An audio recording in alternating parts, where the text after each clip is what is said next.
Senhoras e senhores, vamos lá dando continuidade ao nosso programa. Nós vamos hoje trabalhar o capítulo 8 ainda, que é a preservação da biodiversidade. E nós vamos hoje conversar um pouquinho sobre a importância popular do diálogo e também a biopirataria, lá da página 153 até a página 156. E ao final, os senhores, então, resolverão a questão 10 da página 157, lá no caderno de atividade. Então, por que a gente precisa conversar sobre a questão ambiental, sobre a questão da preservação, da sustentabilidade? Porque tem uma preocupação muito grande em face à utilização abusiva dos recursos naturais e a perda de alguns valores culturais. Elas fizeram com que a sociedade fosse conduzida a uma necessidade de proteção e conservação da natureza. Ou seja, é preciso conservar para que a gente possa garantir o futuro das nossas gerações, o futuro da espécie humana. Então, a intervenção humana, ela contribui para a deterioração dos habitats, ou seja, ela acaba com a casa dos seres vivos, dificultando a sobrevivência de espécies e pondo em causa a biodiversidade, ou seja, pondo em xeque a biodiversidade, pondo em risco a biodiversidade. Mas hoje, graças a Deus, já tem evoluído algumas ações, por exemplo, na União Europeia, em matéria ambiental, no Brasil, em outros continentes também desse planeta Terra. Mas nós temos que ter políticas que priorizem principalmente as comunidades no que tange ao meio ambiente. Que ações então têm sido desenvolvidas em matéria ambiental e como que nós vamos desenvolver a responsabilidade pela preservação do meio ambiente de cada um de nós? Na União Europeia, senhores, então, aconteceu o Tratado de Maastricht e também o Tratado de Amsterdã, que ambos ali trabalhavam a preservação ambiental. Este último, Amsterdã, trabalhou o conceito de desenvolvimento sustentável. Portugal, em 1987, nós tivemos a Lei das Bases do Ambiente e a aplicação da legislação comunitária, ou seja, Portugal despontou aí da questão das comunidades. Quais seriam esses objetivos e prioridades? Domínios ambientais e principais ações. Nós temos alterações climáticas, houve a implementação do protocolo de Kyoto. A natureza e a biodiversidade, nós tivemos a Rede Natura em 2000. Quanto a recursos naturais, plano de gestão dos recursos naturais. Quanto aos resíduos que são produzidos, redução, recuperação e incineração desses resíduos. Então, ambiente, saúde e qualidade de vida, identificação de riscos e criação de normas de prevenção.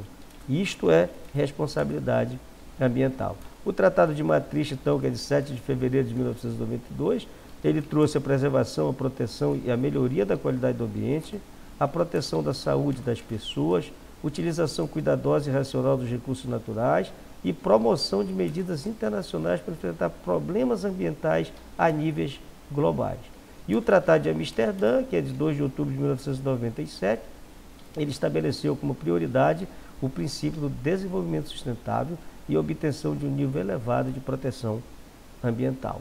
A floresta, senhores, como habitat natural, ela tem uma importância ímpar, porque ela é o abrigo para os animais, ela traz alimentação, ela traz condições de reprodução àqueles animais, ela expõe menos os animais, ela é o habitat desses animais. Então, por exemplo, aqui no estado do Amapá, a gente passa e vê plantações de eucalipto, porque o eucalipto ele é retirado para que seja produzido papel, a celulose para produzir o papel. Nós temos uma empresa aqui que faz isso e ele é replantado.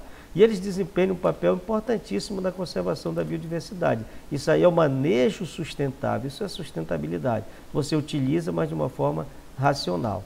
Como floresta, essas plantações de eucalipto, também do pinus e da teca, por exemplo, eles facilitam a permeabilidade ecológica na paisagem e constituem o habitat de diversas espécies da fauna, o que permite a reprodução dos animais e plantas, ou seja, a continuidade da vida. E por que é importante a gente conversar sobre biodiversidade? Porque a biodiversidade ela tem valores econômicos, por exemplo, exploração de madeira, exploração de outras atividades que possam trazer e agregar valor econômico. Ela tem um valor social, cultural, recreativo, ela promove uma paisagem mais bonita, mais estética e também tem cunho científico, porque a gente pesquisa, a gente consegue descobrir medicamentos, a gente consegue descobrir produtos de beleza e várias outras situações ali vindo das florestas. Os ecossistemas, eles podem conter espécies com potenciais de uso medicinais, que é para que a gente combata determinadas enfermidades. Pode também servir de alimentos, e como servem de alimentos, a floresta é a nossa produtora de alimentos, ou como fonte de matéria-prima para as atividades produtivas humanas, para a construção de casas, para a construção de outras partes que a gente utiliza. Portanto, então, senhores, a biodiversidade ela vai ser a base das atividades agrícolas, das atividades pecuárias, das atividades pesqueiras, das atividades florestais e, inclusive, a base para a estratégia industrial da biotecnologia, que é um tema aí muito falado e muito debatido atualmente. Então, por isso que é preciso conversar sobre isso. É preciso você preservar, é preciso você ter consciência ambiental. Senhores, o lixo, ele parece ser uma coisa inócua, mas ele traz um problema gravíssimo. Então, quando você chegar a um lugar, abrir até um bombons, não jogue ali na rua, não jogue no rio aquela embalagem. Guarde, quando você encontrar uma lixeira, você então vai destinar esse seu resíduo para que ele não cause problemas. Não desmata, procura plantar árvores. Se lá o teu quintal tem espaço, planta uma árvore. Se a frente da tua casa tem espaço, plante uma árvore. E não corte, não derrube, evite tocar fogo em lixo porque você causa determinadas poluições. Evite jogar a embalagem de refrigerante, de café, de bolacha, de biscoito, daquilo que você comer nos rios ou no quintal da sua casa. Sempre destine o seu resíduo. Eu vou trazer um provérbio indígena aqui para encerrar essa primeira parte da conversa, para que os senhores tenham um pouquinho de noção de como é importante preservar o meio ambiente. Esse provérbio ele diz o seguinte: somente quando a última árvore for derrubada, quando o último rio tiver sido envenenado e quando o último peixe tiver sido pescado, nós daremos conta de que não poderemos comer de nível. Então, essa é uma parte importante aí da preservação do meio ambiente. E para trazer um pouquinho mais de preocupação, nós temos ainda a biopirataria. Bio, senhores, significa vida. Pirataria vem de você trazer para si aquilo que não é seu, de você levar para si o que não é seu. Então a biopirataria ela consiste no ato da retirada ilegal de material genético, de espécies de seres vivos e exploração da sabedoria popular de uma nação para exploração comercial. Em outra, sem pagamento de patente. Essa atividade se caracteriza principalmente pelo envio legal de animais e plantas para o exterior. É você chegar lá, pegar um animal daqui e levar para outro país. Utilizar a sabedoria dessa comunidade daqui e levar para uma outra localidade diversa sem que você pague por isso. É uma espécie de furto a biopirataria. O Brasil, por possuir uma enorme biodiversidade, é alvo constante da biopirataria. Segundo a organização não governamental denominada Rede Nacional de Combate ao Tráfico de Animais Silvestres, aproximadamente 38 milhões de animais da Amazônia, ou seja, aqui da nossa região, da Mata Atlântica, das planícies inundadas, do Pantanal e da região semiárida do Nordeste, são capturados e vendidos ilegalmente, o que rende cerca de US$ 1 bilhão por ano para essas organizações. A biopirataria aqui no Brasil, ela atrai colecionadores de animais.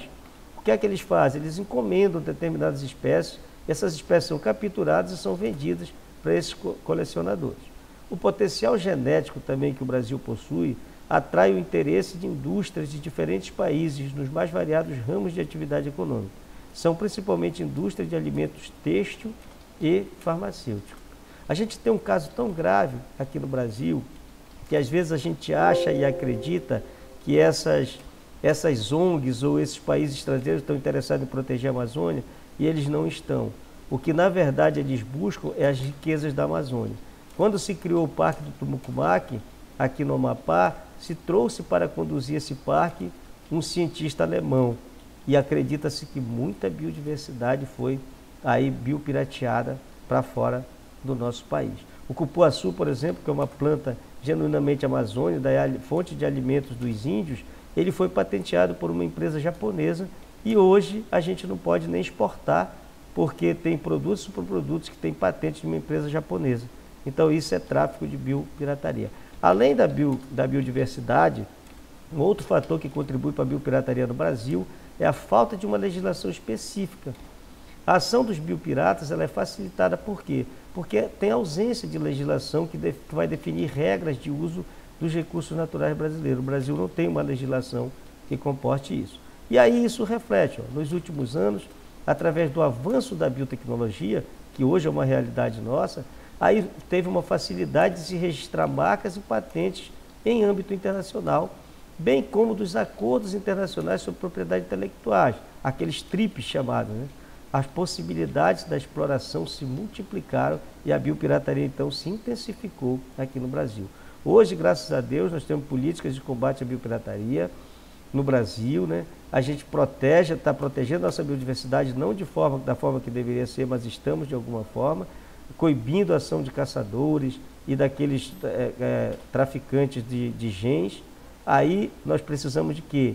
De investimento para a realização de pesquisas, onde vai proporcionar o desenvolvimento de novos produtos através da utilização dos recursos naturais encontrados no país. E o próprio Brasil, os próprios países da Amazônia,